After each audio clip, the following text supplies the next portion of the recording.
Hello, I am Susobhan, the Assistant Professor of SVIST in EC department. Now I am discussing uh, the module PN junction of solid state device. These are the outcomes I have discussed in this lecture: structure and principles of PN junction diodes and their operations of PN junction diodes, energy band diagram of PN junction diodes, and the basic operations of PN junction diode in forward and reverse mode. I also discussed the heterostructure, the Schottky junctions, and different IV characteristics plots of PN diode. And I also discussed about minority carrier concentrations, reverse recovery time, and diode current components in this lecture. First I want to discuss the basic structure and the operating principle of PN diode. So in this diagram we have seen that if you want to form a PN diode, you have to choose two kind of material. One is p-type material or p-type semiconductor bead, which is basically made by silicon or germanium. We are basically choosing silicon because their availability in market is better as compared to other semiconductor device. And another one is n-type material, which also made by silicon.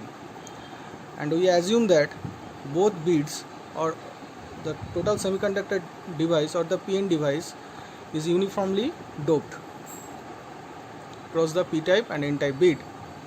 And here in this diagram we also seen that there are two terminal, one is anode and cathode of this normal PN junction device, and anode terminal is connected, anode and cathode terminals both are connected to external potential.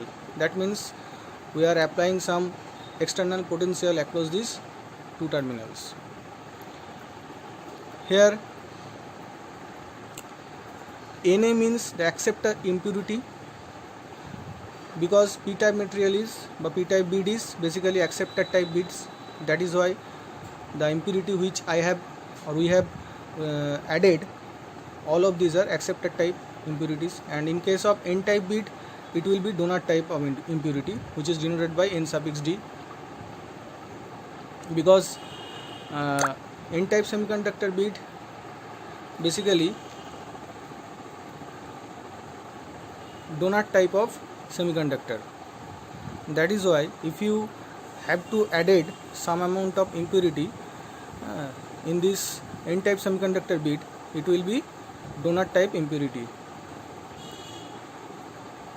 Xn is nothing but it is the barrier width across the n-type bead, and Xp is denoted by the barrier width across the p-type bead. And Wn and Wp is the distance which should be moved by the carrier due to the migrations from P to N and N to P. Holes are basically moved towards the n-type bead, and that is denoted by Wn of P. And similarly electrons are migrating from N to P side, that is denoted by Wpn, width of the distance that should be moved by the electrons from N to P side. Now how does the PN junction basically formed? That is the question. If we fuse these two semiconductor material together, p-type and n-type, a junction will form. That junction is called the PN junctions. What kind of operation basically happen due to this formation of PN junction? We have to know, when n-type semiconductor and p-type semiconductor materials are first joined together or fused together, a very large density gradient exists between these both sides, P sides and N sides. As a result, electrons, after diffusion, electrons are migrating from N to P side. Similarly, holes are also migrating from P to N side, and due to these migrations of these charged particles, what will be happened? They leave some immobile ions across the junction, PN junctions. If electrons are moving from N to P side, then they will leave positive immobile ions. Similarly, when holes are moving from P to N side, they leave negative immobile ions across the junctions. As a result, the charge density of the P type along the junction is filled with negatively charged acceptor ions, which are basically denoted by Na, N suffix A, and the charge density of the N side along the junction becomes positive. This charge transfer of electrons and holes from N to P side and P to N side across the PN junction is basically known as diffusion technique.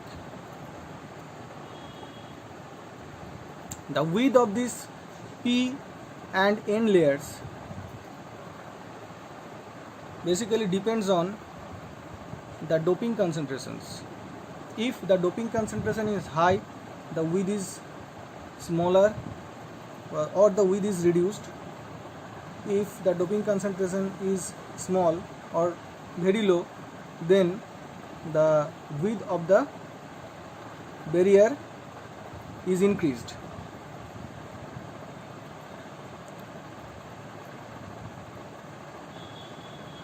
This process continues back and forth until the number of electrons which have crossed the junction have a large enough electrical charge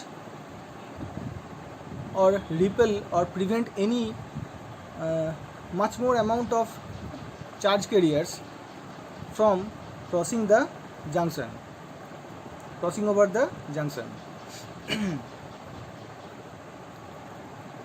Eventually,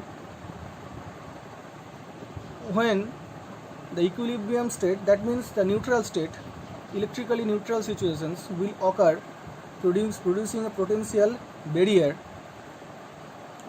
around the area of the junction. The donor atoms repel the holes, and the acceptor atoms repel the electrons. Since no free charge particles or charge carriers can rest in positions where there is a potential barrier,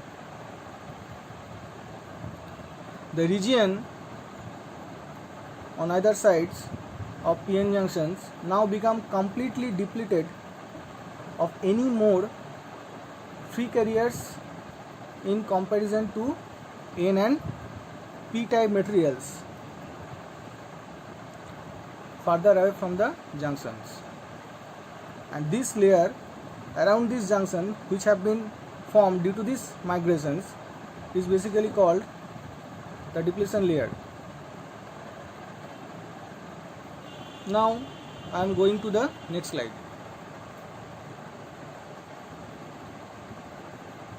This is the diagram, or this is the descriptions about the energy band concept of PN homostructure or PN junction diode. Here in this diagram I have seen that this is the p-type bead. Suppose this one is the p-type bead and this one is the n-type bead. The depletion layer has been formed, and how does it form? I have been described in this previous slide. Here we have seen, in case of n-type bead, due to the migrations of electrons from n to p side, they leave some immobile ions which are basically positive immobile ions across the p-n junction. Similarly, in case of p-type bead, due to the migrations of holes from p to n side, they leave negative immobile ions across the p-n junctions. This red circle denoted the positive immobile ions, and this black circle denotes negative immobile ions.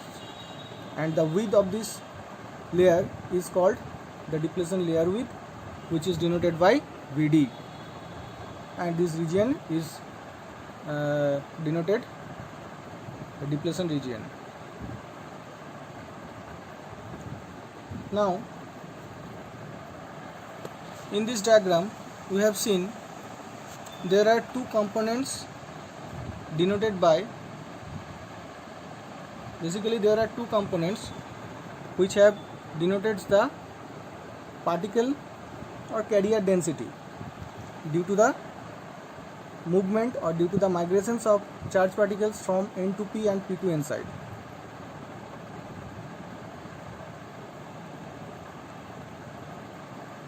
We have seen that electrons diffuse from higher concentration to lower concentration region, and holes diffuse from higher to lower concentration region. In this case from p to n-type bead, and in case of electrons that will be n to p-type bead, because in n-type bead the majority carriers are electrons and minorities are some amount of holes, and in case of p-type beads the majorities are holes and the minorities are electrons. And due to this phenomena, what will be happened? A current will form from p to n side, and this current is basically called diffusion current or I diffusion. Now,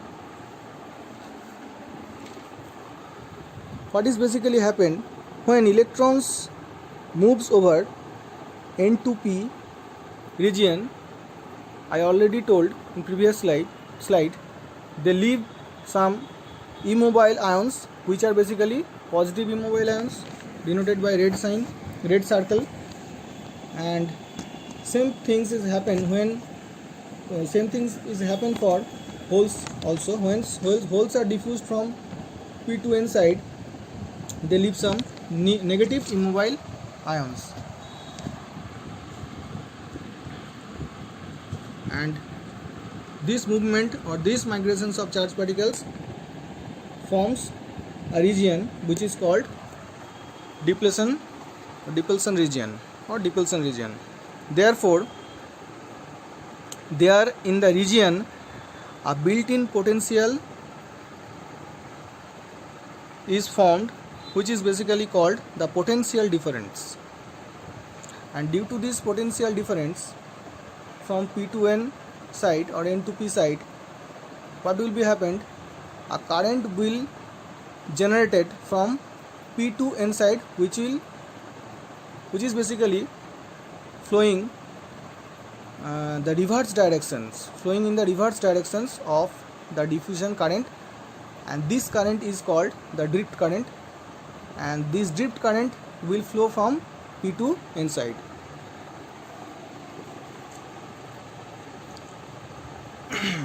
Ideally, at equilibrium state, both the drift and diffusion current density, J diffusions from p to n or n to p, and drift from J diffusions means the diffusion current due to the migrations of charged particles, and which is flowing from one semiconductor to another semiconductor bead,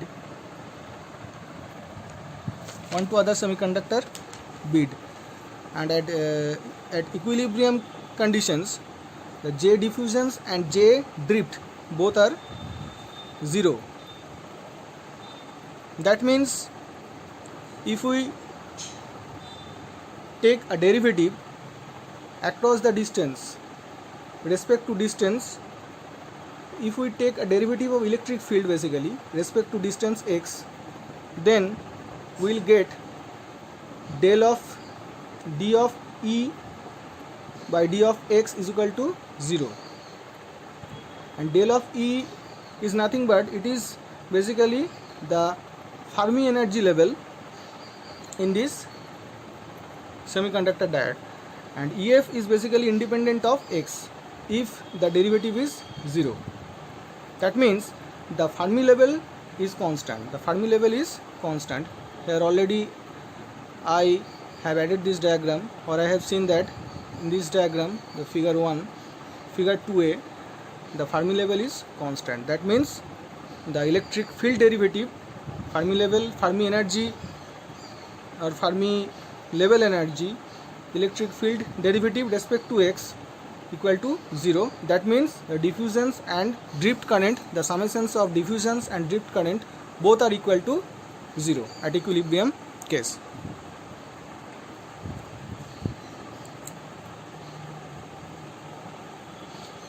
Now what is basically happen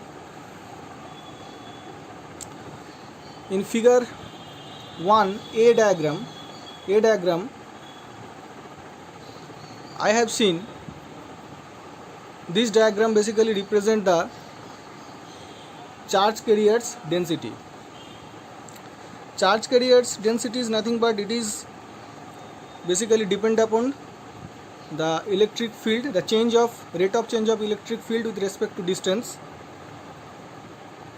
and this is basically denoted by del E del x, which is equal to rho of x by epsilon, which is the permittivity of the medium. Here in this diagram we have seen that these portions, this is the zero level, this is the zero axis, zero level, and we have get some amount of charge particles or charge carrier densities below zero level, and we also get some amount of charge particles or particles density above zero level. Why? Because here we have seen in this diagram, and I told earlier slide that when holes are migrating from P to N side, they leave some immobile sands which are basically negative immobile sands. Due to this negative immobile sands, I can conclude that the charge carrier or charge particles densities will be negative, and that is why it is denoted or drawn over here below the zero axis. This is the negative charge particle densities, and here when electrons are moving towards the P junctions, they leave some positive immobile ions, and due to this what will be happen, the positions of charge particles will be above the x is equal to 0 axis, and that is why it is denoted over here.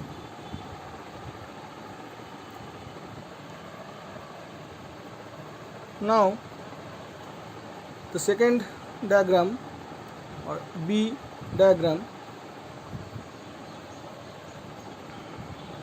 we have seen that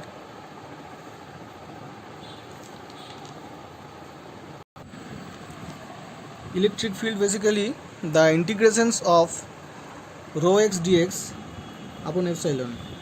So here what will be happened after integrations,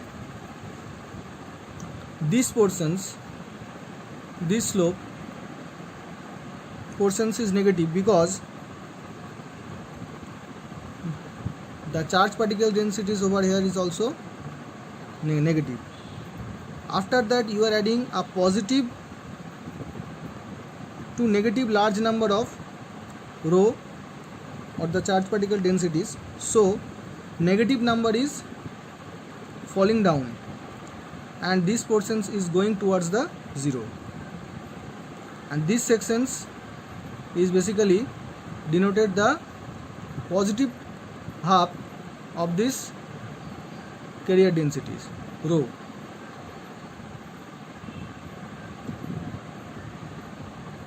Now in case 3 or figure 3, we have seen that here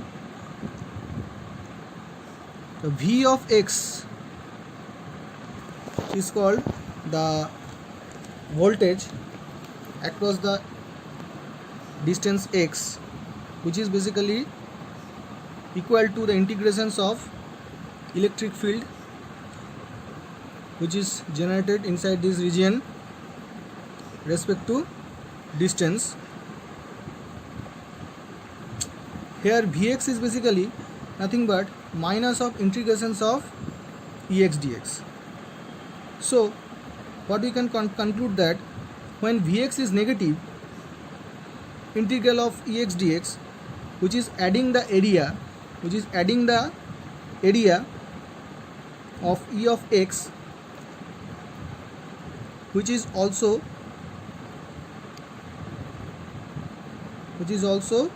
negative. So the potential Vx will be positive. Hence, in this plot, we have seen that it is increasing in upward direction. Now, in figure 2, the second diagram, we have seen that the energy band diagram of p-n junction in equilibrium condition. Equilibrium means when we are not applied in external potential across the p or n terminal. Here, in this case, before making contact, we have seen this is the p-type material and this one is the n-type material, and the Fermi energy, which is the intrinsic Fermi level, which is denoted by E of f of n. And in case of p-type material, the Fermi energy just above the Fermi energy denoted the positions of Fermi energy shown just over the valence band, because we already know that in case of p-type semiconductor bead we are added some acceptor kind of impurity. That is why the positions of Fermi energy level just above valence band. But in case of n-type, that will be opposite. So here we have seen that it is just below the conduction band, because in case of n-type materials we have added some amount of donut type of impurity. That is why it is called the donut type bead, and this is called the acceptor type bead. Q of chi is basically denote the electron affinity respect to the vacuum level. I will discuss later what is electron affinity. Okay. Now in this figure we have seen, after making the contact between P and N, in this diagram, energy band diagram, the n-type beads are basically filled up by plenty of electrons, because n-type means negative, and n-type beads, the majority particles are always electrons. Similarly, in case of p-type beads, there will be the holes, which is denoted by blue circles, and electrons are denoted by red circles. So after making contact, what is basically happened, electrons are moving from higher concentration to lower concentration region. That means n to p sides, I already told in previous slide, and holes are moving from p to n side, which is called the basically diffusion process or diffusion phenomena. And after these diffusions, the depletion layer has been formed, and diffusion currents is also flowing from n to p, because in inside semiconductor bead, after the migrations of electrons, they leave positive immobile ions, and in case of p-type bead, after the migrations of holes from p to n side, they leave some negative immobile ion across the junction. So we know that current or field will flow from positive to negative side. Hence, the diffusion current will flow from the drift current will flow from positive to N side, which is denoted by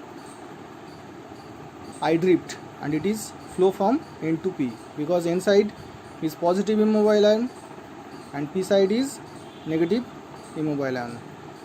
That is why we get diffusion current will flow from N to P side.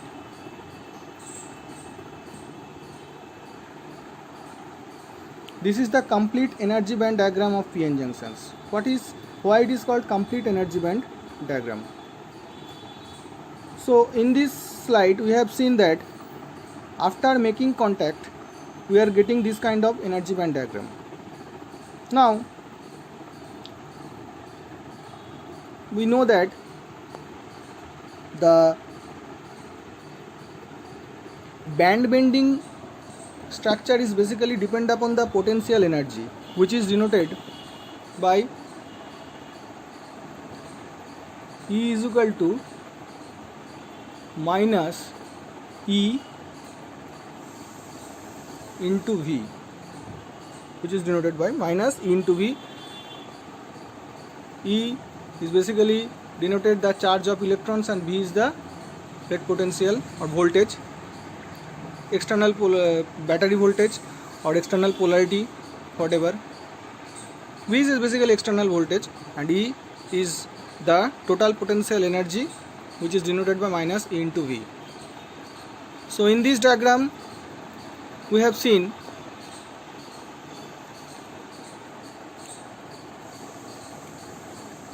when we are adding the potential energy,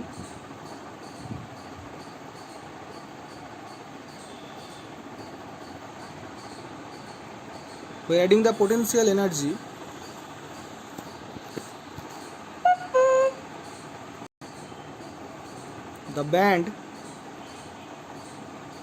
is going downwards bending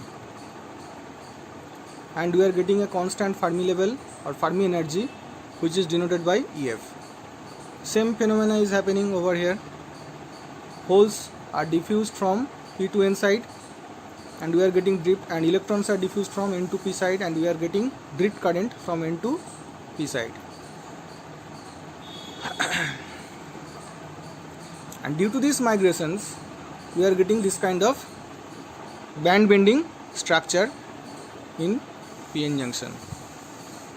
EC is nothing but it is the conduction energy, which denote the energy of conduction band. EF is nothing but the Fermi energy, and EI is nothing but the Fermi energy which has been occupied 50% of electrons over here. That is why it is called the intrinsic level. And EV is nothing but the energy of valence band, and X is the distance. Now this is the diagram after biasing. This is the diagram in equilibrium conditions, when just the band bending structure has been formed. Now if we biased the PN device or PN junction externally, this structure is for forward biased. That means P side or P terminal is connected to the positive polarity of the battery and N terminal is connected to the negative polarity of the battery. So what is basically happening? If we compare these two diagrams, we have seen that this portion or this level goes up, little bit up as compared to this. Why? Because I told earlier slide that the potential energy E is equal to minus E into V.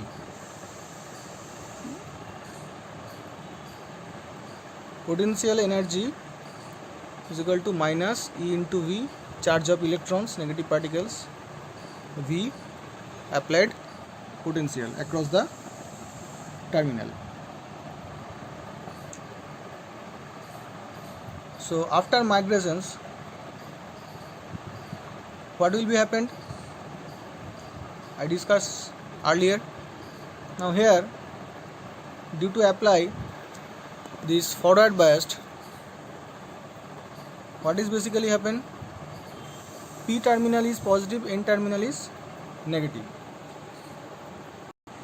So what is happening over here? E is equal to minus E into V. That means here the V is negative. Why this level is shifted up or goes up? Because the potential energy is equal to minus E into V. If V is negative, that means if we multiply these two quantity, we are getting positive quantity. That means if the output of the potential energy is positive, then this level will be shifted up as compared to these equilibrium conditions. So what will be happened if this portion is shifted up?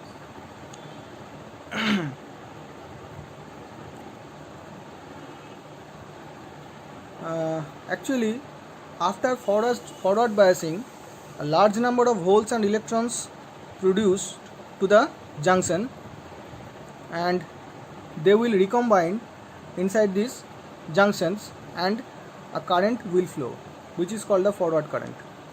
So if we increase the potential or vary the external potential, we are getting much more amount of current up to a certain point, which is called the knee point.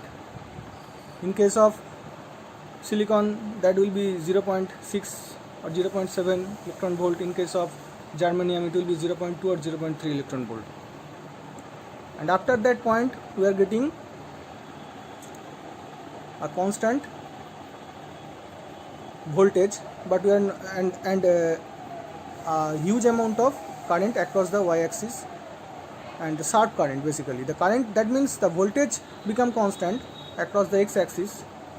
If we have seen the IV characteristics curve, then we will get that the voltage has been constant across the x-axis, and this voltage may be 0.7, maybe 0.2 or 3, that is depend upon the material which you have been chosen, and this is called the knee voltage or the cut-in voltage, but the current increasing sharply.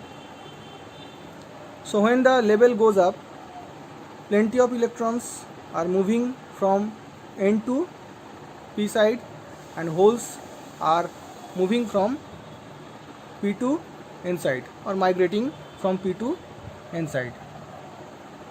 And this is basically happened due to the attractions of opposite charge particles, because P side is connected to positive terminal of the battery, positive polarity of the battery, and N terminal is connected towards the negative polarity of the battery. And here, due to these reasons, what will be happened? The width of this depletion layer has been reduced. If we compare these two structure, we have seen that in case of equilibrium case, the width of the depletion layer is much more as compared to forward biased PN junction. But here the barrier has no discontinuity, because we have chosen this is a homo junction. Okay. In case of heterostructure, we will see how discontinuity helps and what is discontinuity, how does it form. But here we are not getting any discontinuity, so we are not getting large amount of current to change small amount of potential externally. So now, in case of this is just a normal forward biased PN junction diode. So now, if we increase the external potential again, what will be happened? This level again goes up, and a certain time will come when we are getting a straight line, but not any band bending structure. So what will be happen in that case? Plenty of electrons will flows towards the p-type bead and overcome the barrier or junctions, and this is basically called the junction breakdown towards the P. Here the volume is large, but carrier density is not large because there is no barrier discontinuity. Because here in these regions we are not getting any huge amount of charged particles. That means, in simple logic, as there is no discontinuity in barrier, carrier does not confined. Huge amount of carrier does not confined.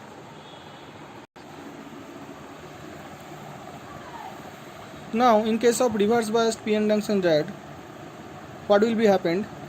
Reverse bias means p-type material is connected to the negative polarity of the battery and n-type material is connected to the positive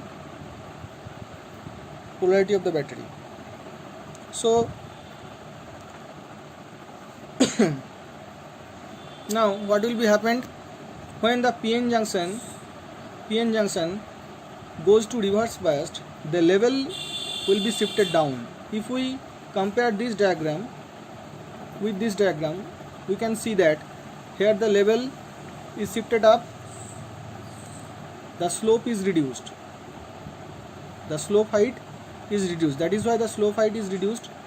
But in this case we can see the level is shifted down, moving down, and the slope height is increased. So what will be happened?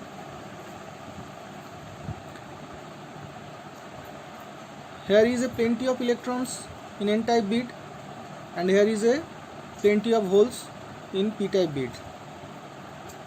But due to this barrier height and due to this increase the width of the depletion layer,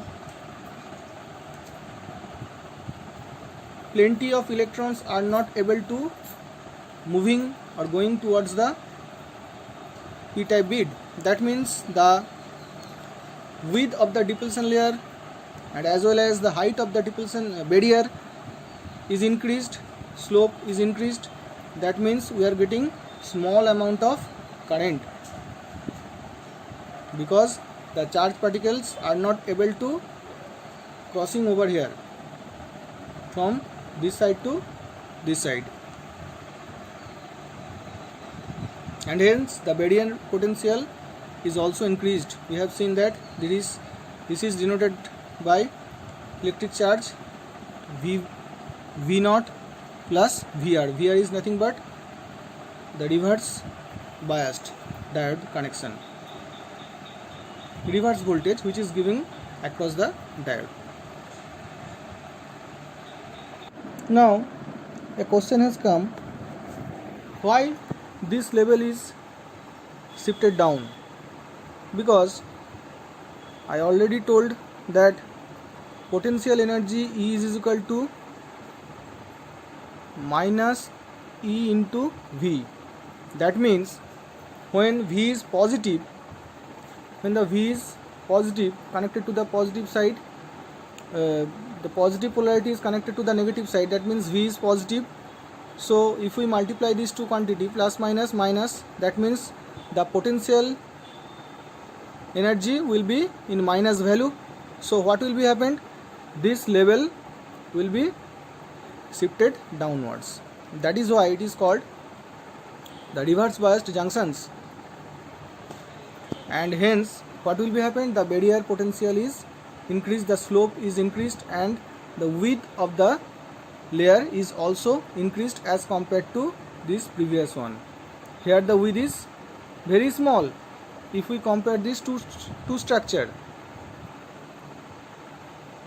Okay, if we compare this structure, here width is much more, the width of the depletion layer is much more as compared to this one. Okay, so we are getting small amount of current in reverse biased situations. If we increase the voltage, we are getting a constant current. After some point, when the junction breakdown is happened, which is basically called the Zener breakdown, then we are getting sharp current, which is like this. This is called the reverse saturation current.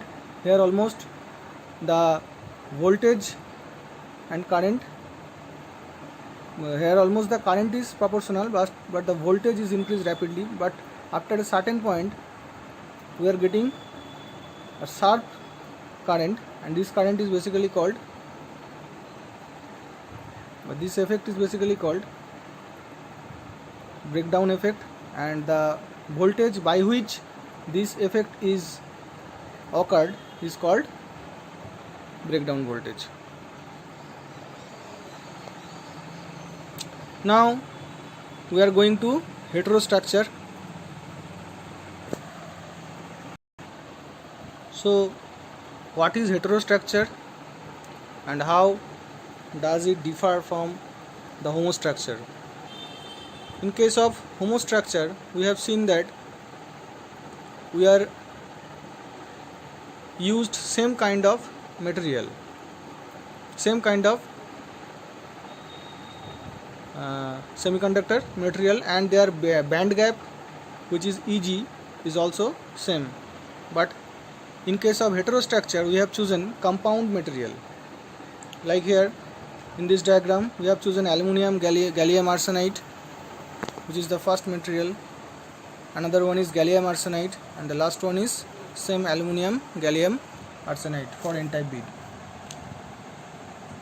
This one is for p-type bead, this one is for n-type bead, and this is the gallium arsenide, which is basically sandwiched in between two material, and these materials are aluminum gallium arsenides for p-type bead as well as the n-type bead. These are basically high band gap materials, which I have seen in this diagram.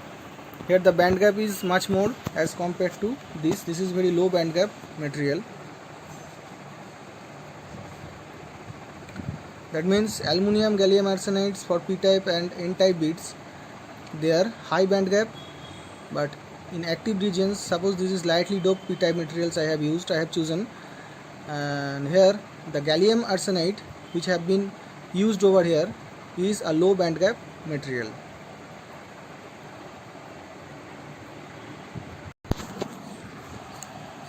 Now if we have taken a double heterostructure, which I have chosen over here,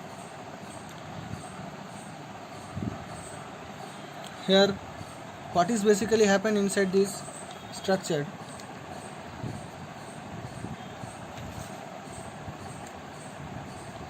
Here I have chosen aluminum gallium arsenide, which is higher band gap material as compared to gallium arsenide. Gallium arsenide basically low band gap material, and the electron affinity is much more higher as compared to aluminum gallium arsenide. In case of gallium arsenide, the electron affinity is 4 electron volt. In case of gallium arsenide, the electron affinity 4 electron volt. But in case of aluminum gallium arsenide, which is basically 2.2 to 2.3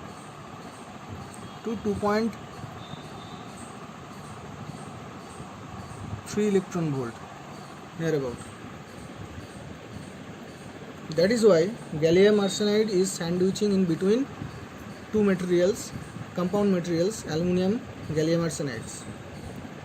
Now if we applied an external potential, so what will be happen? This is the intrinsic level, active region. If we applied the external potential, what will be happened?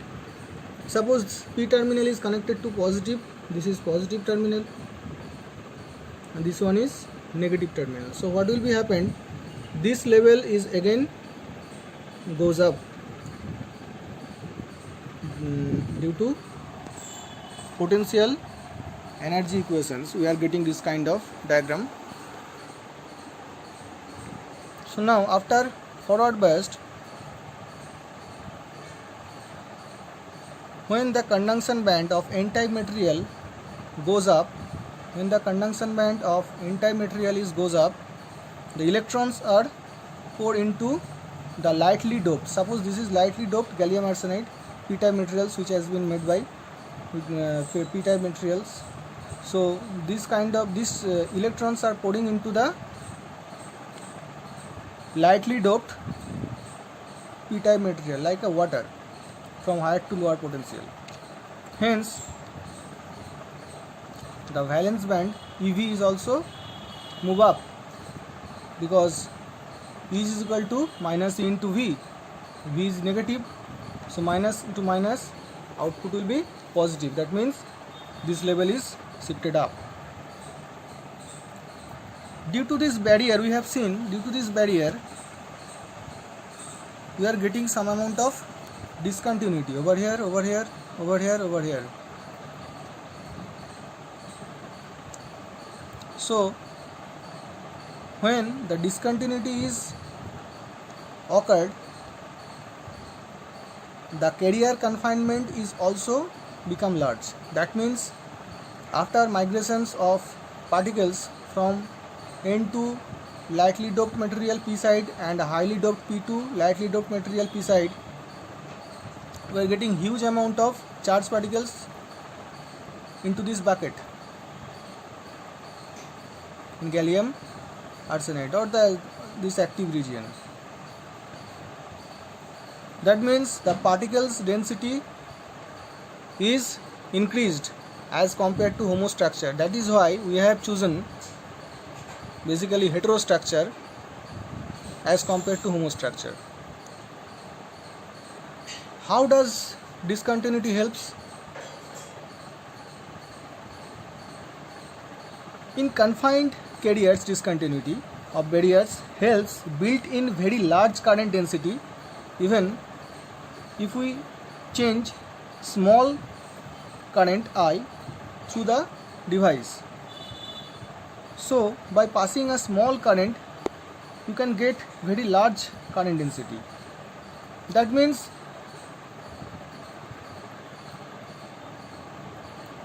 the output current or the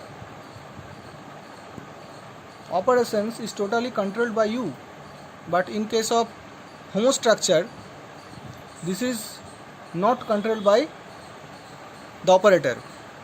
That is why we have chosen heterostructure basically as compared to homostructure, and the main reason is discontinuity. Discontinuity means large amount of discontinuity. How does it helps? Large amount of,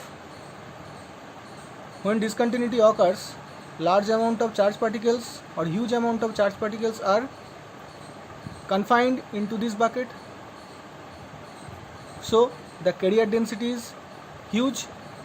That means if we change the output voltage, small amount of voltage if we vary, we are getting large amount of current. That is the basic advantage of heterostructure as compared to homostructure. Now next is Schottky junction. Schottky junctions is a special kind of junctions which is made in between metal and semiconductor.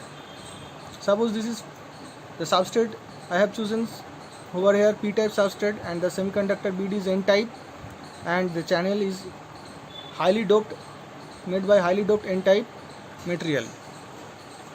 And over this region, the surface region, I have used a materials which is made by silicon dioxide acts as an insulator, and over it we made a contact or made a terminal which is made by metal, and this is called the metal terminal. That means the total connection is made in between metal and semiconductor. But here in previous diagram we have seen there is a connection in between semiconductor and semiconductor. In case of homostructure, in case of heterostructure, all of this connection made in between semiconductor and semiconductor. That means here in these configurations we have not used any metal. We have not used any metal. But in case of Schottky junctions, we have been used metal in between substrate and insulator.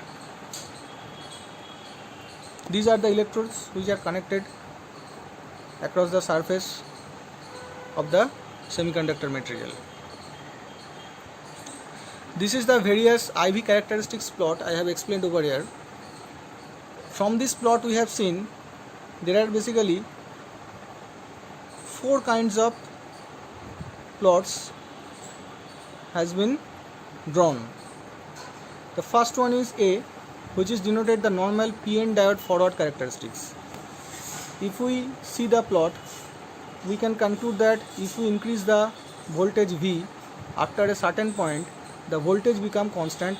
We are not getting any voltage, but the current is sharply increased and exponentially, which is called the forward voltage and forward current. This region is the forward region. But in this quadrant we have seen if we increase the potential, the current increase, but very small amount of current we are getting across this region, and this is called the basically reverse saturation current. But after a certain point, suppose this point, when we increase the voltage rapidly, we are getting a sharp current, and this is called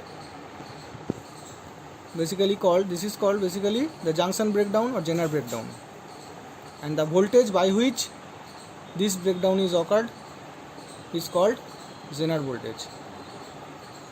Schottky junctions is one kind of rectifying contact junctions. Here we can also see that after a certain point the voltage become constant and the current increase rapidly. And nearly ohmic contact, in case of nearly ohmic contact, but what is the difference in between Schottky and normal PN diode characteristics plot? The difference is the Schottky contact currents starts or moving current goes up little earlier as compared to PN diode characteristics curve. But in case of ohmic and in case of near ohmic, what is the basic difference? Ohmic means nothing but it is a linear plot, straight line from this quadrant to this quadrant. But in case of near ohmic contact, we have it is not exact a straight line. Here we are getting good flow of current in both direction, but it is not a straight line. And here the near ohmic curve is denoted by the C.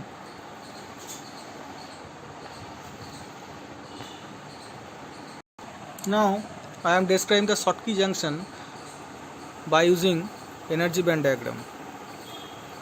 Here in case A, I have seen this is the metal and this one is the N-type semiconductor before contact. Okay. So there are some parameters I have given over here. For example, psi of m, this is called the work functions of metal unit in electron volt. Similarly, in case of semiconductor, it will be psi of Si, phi of Si, which is called the work function of silicon. Now, chi of Si, which is called the electron affinity in silicon. Chi of Si, which is called electron affinity in silicon. I will discuss later what is electron affinity.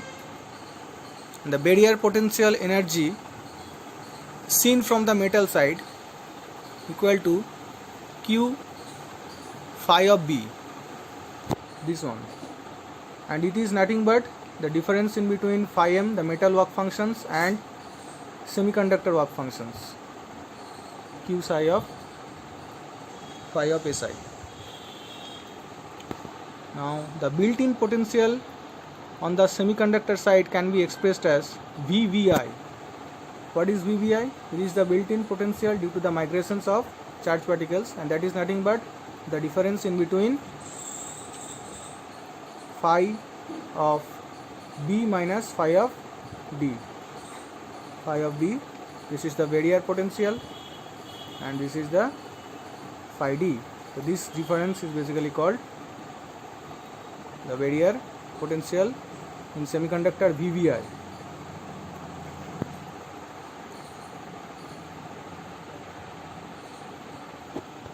Now, what is the difference in between two diagrams? In case A, this is 0 eV, that means there is no contact has been formed. So that is why this is all are flat diagram. There is no band bending is happening or happened. But in after contact, I have seen there is a band bending has been happened. Okay. So now we are going to the next slide for these descriptions. What is basically happened?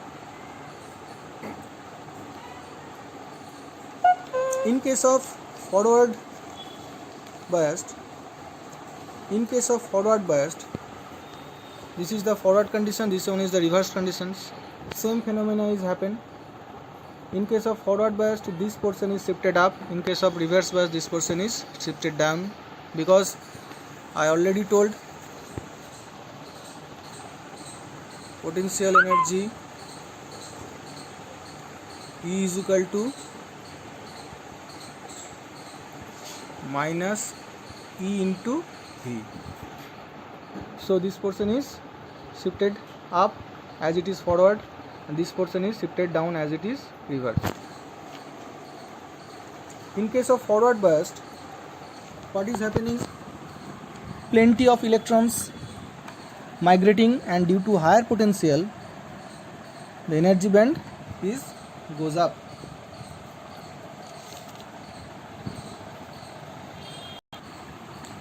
So in case of reverse biased, due to lack of electrons, lowered potential occurred, hence the band goes down, and here the band goes up as compared to this one.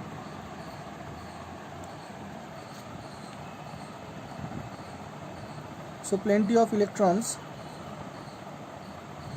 is in conduction band, and they can't pouring down or crossed over the barrier. In case of reverse biased, plenty of electrons are over there, but they are not able to jump or cross over the barrier from this side to this side, metal side. Therefore, the current will be restricted in case of reverse biased Schottky contact or Schottky junction. But more importantly, a new current will come, and which is called the tunneling current.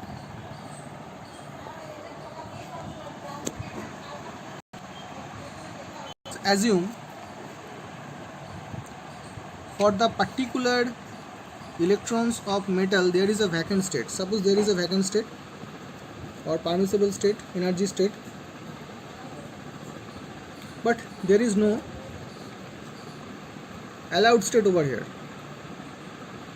Then the electron A tunneling through the barrier, this is the barrier, the electron A tunneling through this barrier, tunneling through these barriers from N to P side, that means semiconductor side to metal side, and due to this tunneling a current will generated or a current will get, and this current is called tunneling current.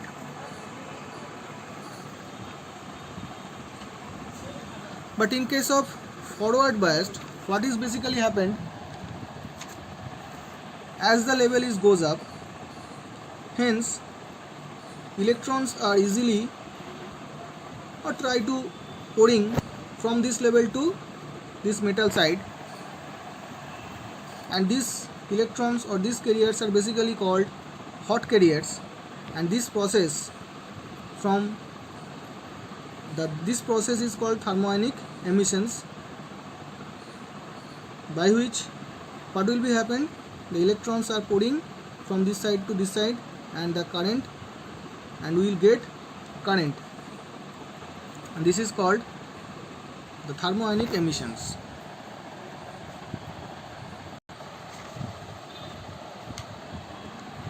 Now in next slide I discussed the minority carrier concentrations of P and N junction. What is minority carriers?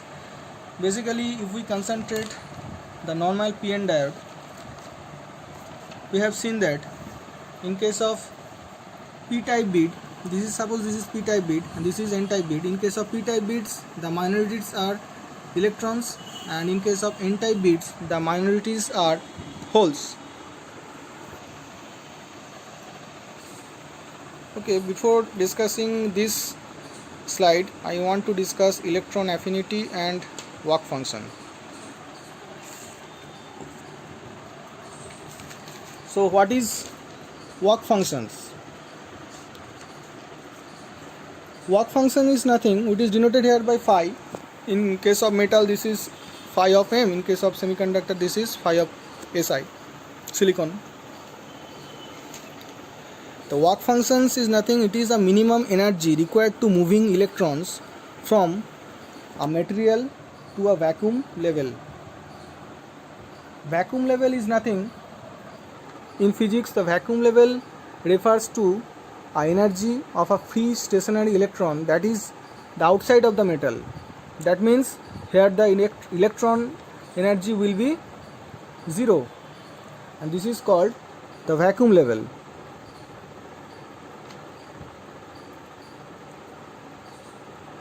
Electrons with 0 energy.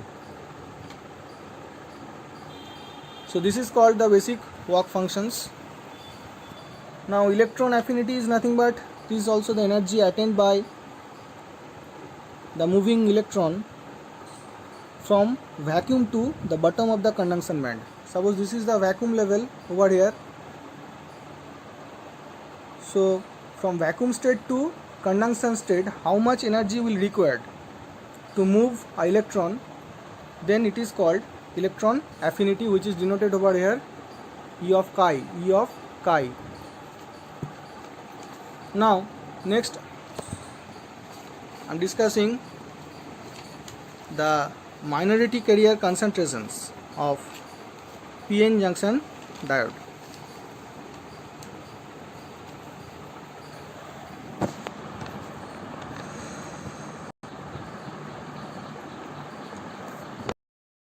Forward biased, if we doing a forward connection in a PN junction diode, then we will get, after forward biased, this is the minority carrier density respect to forward biased. We are getting that electrons are migrating from N to P side and P holes are migrating from P to N side.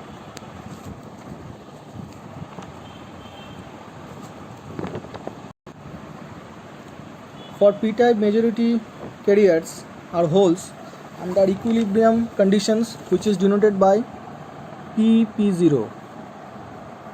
But in case of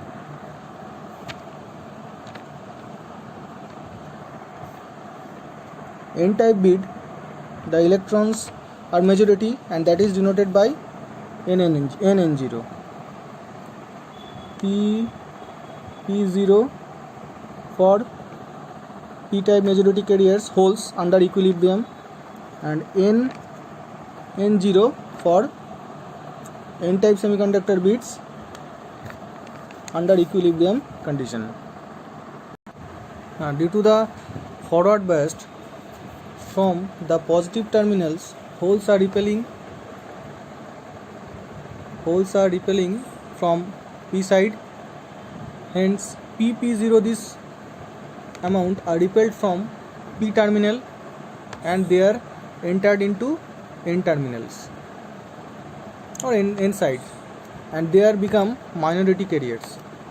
After that, these holes PP0 are try to recombine with electrons in N side. So what will be happen? The concentrations of holes is very large at the junction.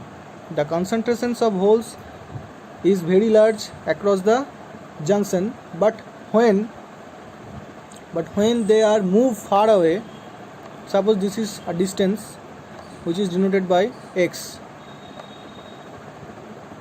Suppose this is a distance denoted by x. Okay. Now move far away from the junctions, their concentrations get reduced, which we have seen in this diagram, and this is exponentially reduced. Similarly, when electrons are moving towards the p-type bead from N side to p side, their concentrations is much more across the junctions, but when they are moving across the junctions from the junctions towards the bead of the material, then the plot is exponentially decayed or reduced exponentially. And this is basically the plots of minority carrier concentrations in forward biased mode.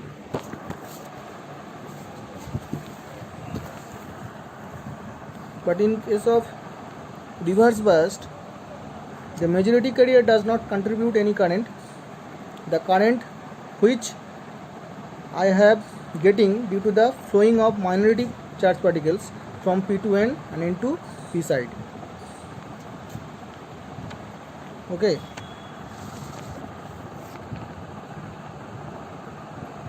In case of p-type bead,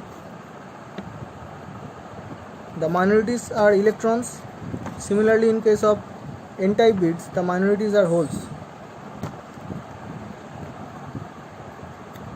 In case of p-type semiconductor bead, the electrons, and in case of n-type beads, the holes, they are repelled by the battery potential because p-type is connected to positive and n-type is connected to negative. So they are crossing the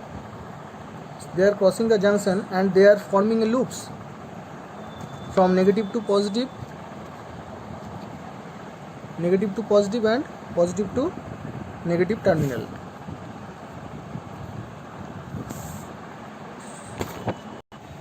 Here in this previous diagram, Pn is denoted the minority carrier of n-type, which are basically holes. Similarly, Np is denoted the minority carriers of p-types, which are basically electron.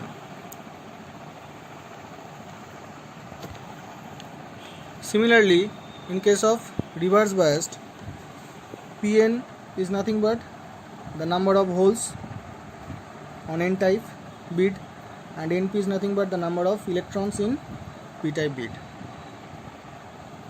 Next, we are going to reverse recovery time of PN diode. So, what is reverse recovery time? It is nothing but a time if you suddenly change the voltage from forward biased to reverse, you must get a situation what you have seen in steady state forward biased and steady state reverse biased, which does not happen instantly or very quickly, and that requires some amount of time, and that time is required to change from forward biased to reverse biased is called reverse recovery time. That means, in a simple line, suppose a diode is connected in forward biased mode. Now you want to change the polarity of the battery, that means the diode will be in reverse biased, but this is not happen instantly, but this is not happen in a very small amount of time changing, have to take some time or have to request some time to operate in reverse mode, and this time is basically called reverse recovery time. When we removing the excess minority carriers NP minus NP0, that means if we go to the previous slide, here you have seen this is the excess minority carriers in P side NP, this is the difference NP, this slope is NP and this is the ground slope is NP0. So the excess minority carriers in P side is NP minus NP0, that means the difference in between two NPs, NP and NP0. Similarly, in case of n-type bead, the excess minority carriers difference will be Pn minus Pn0. Okay, so when we removing the excess minority carriers NP minus NP0 and Pn minus Pn0, so that is coming into the open circuit or the equilibrium state. That means the diode does not conduct either in forward either in reverse. From that it is coming into the steady state reverse biased condition. So if you want to operate a diode in a steady state reverse biased condition, you have to remove these excess charge particles from P side as well as N side. Then the diode will conduct in a steady state reverse biased situations. But before operate these situations, the diode takes some time, and this time is called reverse recovery time. If you suddenly changed forward to reverse biased, steady state reverse does not happen instantly, what I told already, and that requires some amount of time to going to steady state reverse mode operations, and this is called reverse recovery time. Okay, so now I am describing this plot.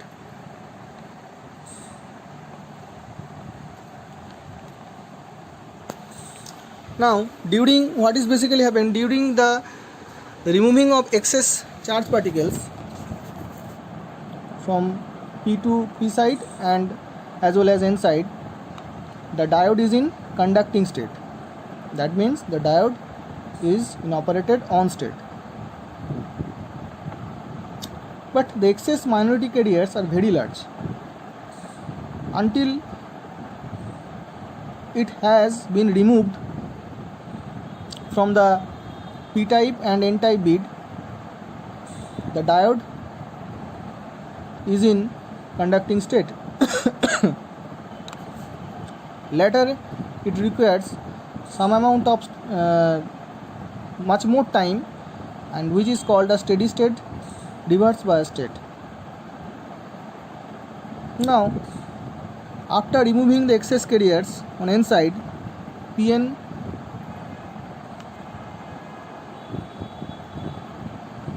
minus Pn0, because of that you can get a large forward current which is denoted by IF. In this diagram I have seen, which is denoted by IF, which is nothing but Vf by R, forward voltage by resistance. At that time T1, the cut-in voltage durations of the diode, we are getting the cut-in voltage which is this point, this diagram, which is 0.6 or 0.7 for silicon and 0.3 for or 0.2 for germanium. That is very small because this is in forward biased case. So this is the difference which I have been shown over here, Pn minus Pn0.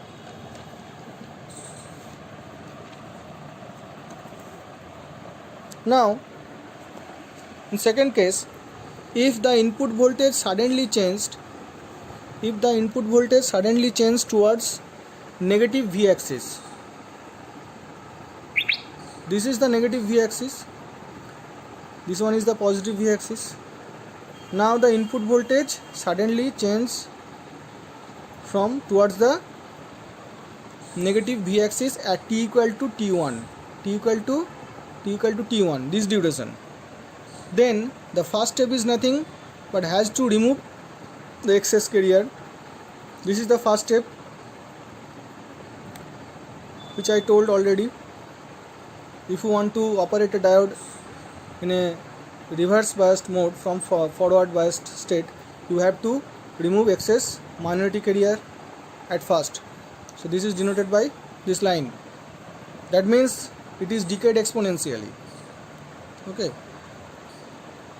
But it requires some times. During that time the diode conducts, but in reverse direction. The diode conducts but in reverse direction. This is the forward direction conduction current. This is the reverse direction conduction current, which is showing in this figure, which is basically the negative y directions in case of reverse. In case of forward, the current has been shown in positive y direction. Okay, and this is the negative current which is flowing from N side to P side. This is actually nothing but the time duration. This is the time durations during the removing of minority charge particles in a particular instant of time, is denoted by minus VR by R. Actually, the total time are divided in two portions, which is called the storage time, another one is transition time. Storage time is nothing but this is depend upon the excess minority carrier concentration. That means this is a time required. This is the time required, the removing of minority charge particles. Okay, and that is why it is called the storage time. This is nothing but a time during the removing of excess minority charge particles, and this required time is called storage time, calculated by minus VR by R.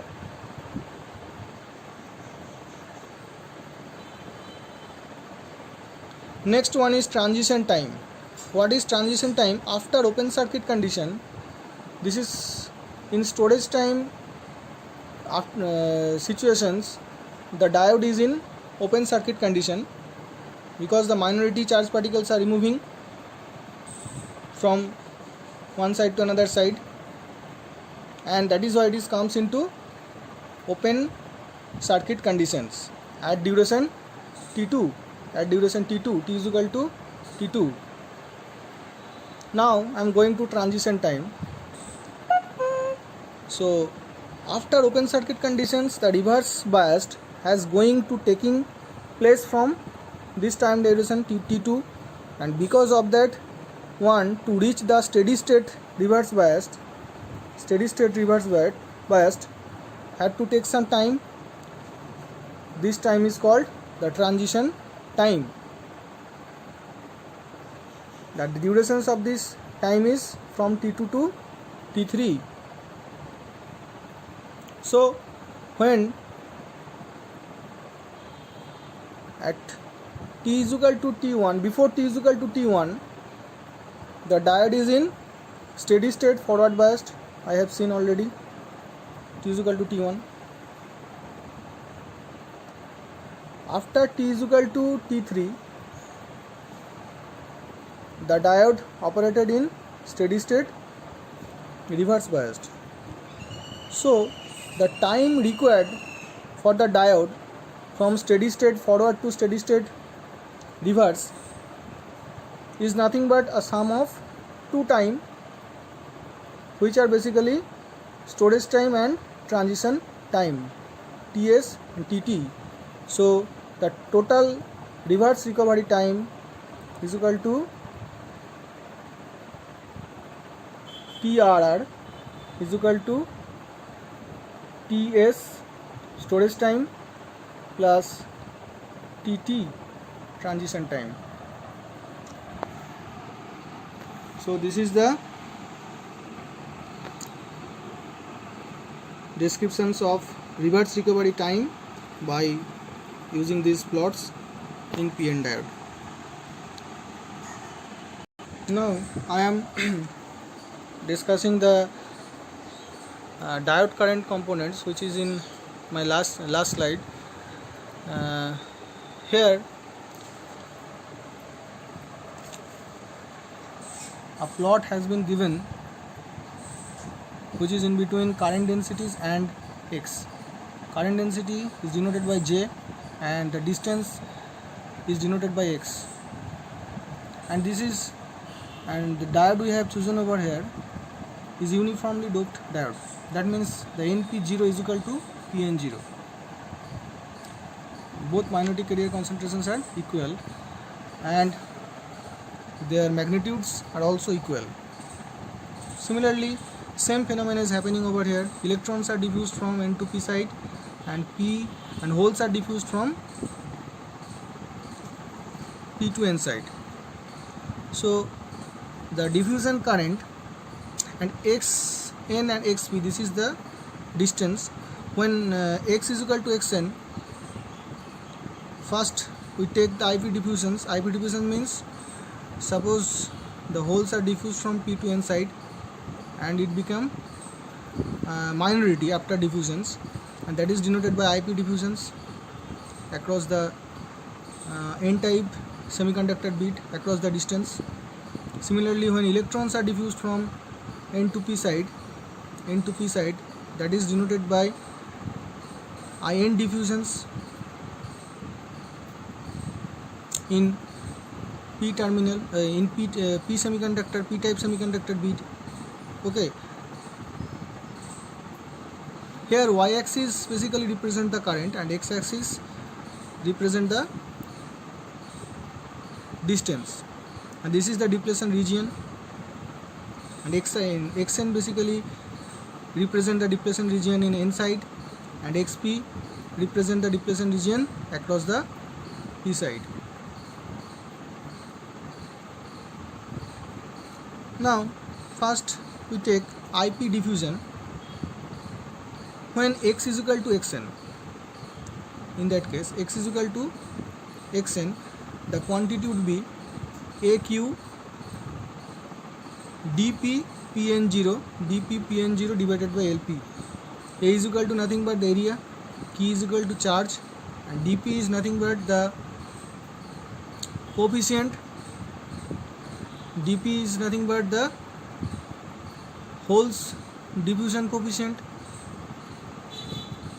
and pn0 is the number of holes in N-type semiconductor and LP is the diffusion length, how much distance has been covered is denoted by LP.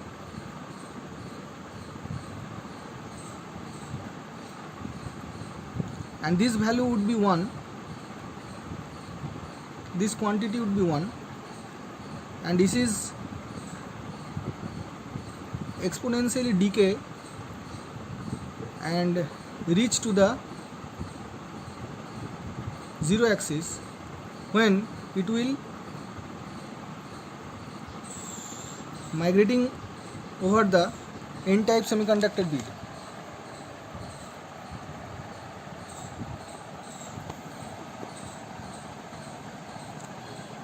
Actually, what is happening over here after diffusions from this point to this point, why it is exponentially decayed? Because when the distance is increasing x, the whole quantity decrease exponentially. Suppose this is point A and this one is point B. If we join this plot, it will be an exponential plot. Now in case of electrons, suppose this is x is equal to minus xp, that means electrons are diffused from N to P side, and after going to the certain distance, this is the maximum point. Here the concentration is much more higher as compared to this. Here the value would be suppose 1. So when the distance is increased gradually, same phenomena is happening over here. The plot is gradually decreasing in exponential order.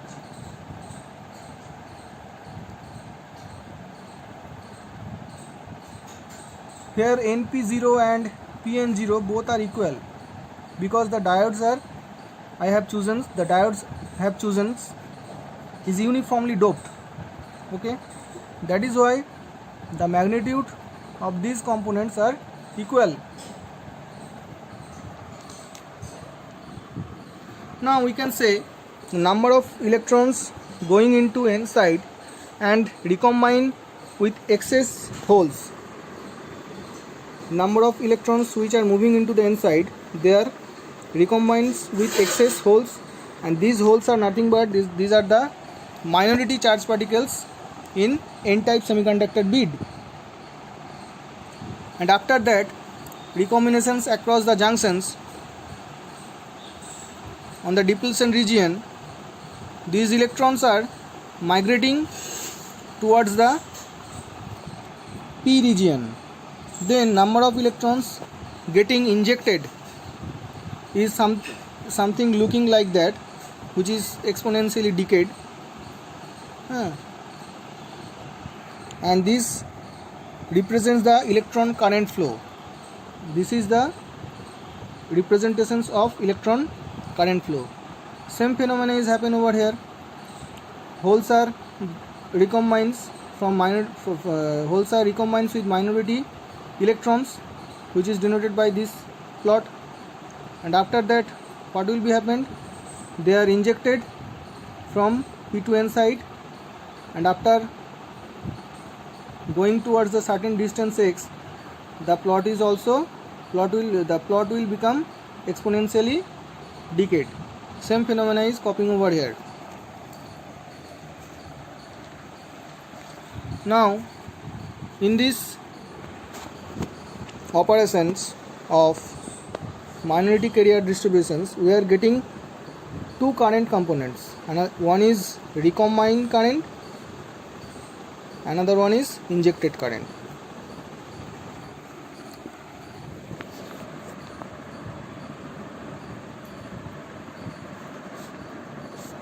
The first component is called the recombined current. These are the recombined current, and the second component are called the injected current, which are injected from n to p and p to n.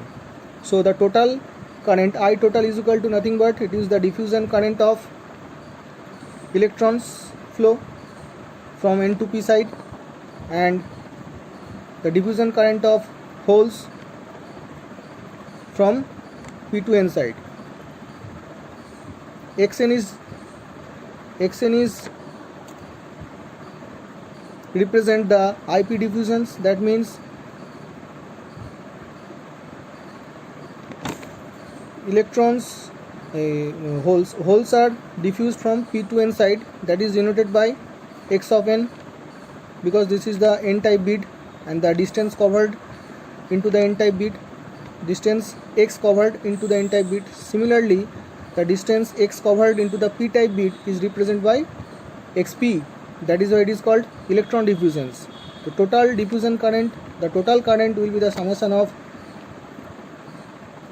holes current diffused from p to n and the electrons current diffused from n to p, which is denoted by these equations: aq dp pn0 by lp, diffusion length, plus ap dn np0. This is for electron current, divided by ln t to the power ev upon vt minus 1. This is the simple diode current equation. So from this characteristics card of diode current components, we have seen that there are basically two current components. One is recombined of electron current. It tells us the number of electrons flowing per unit time are actually recombined with the minority carriers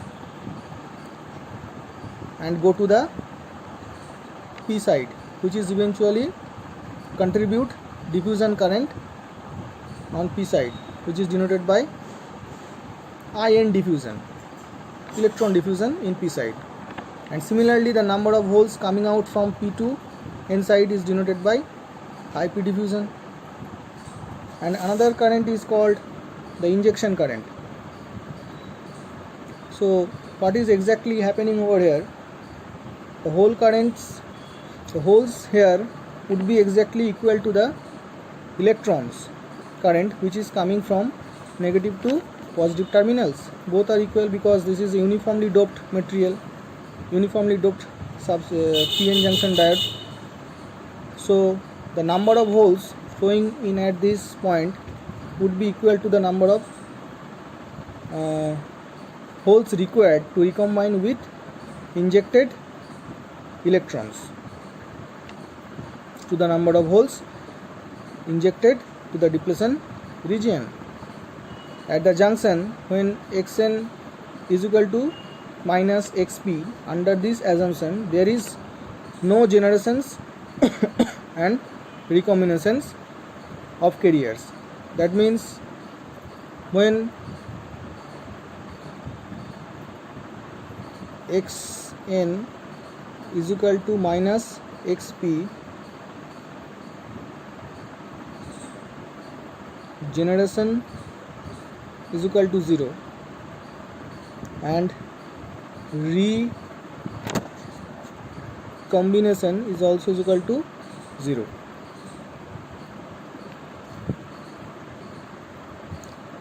So this is my lecture on PN junction diode. Thank you.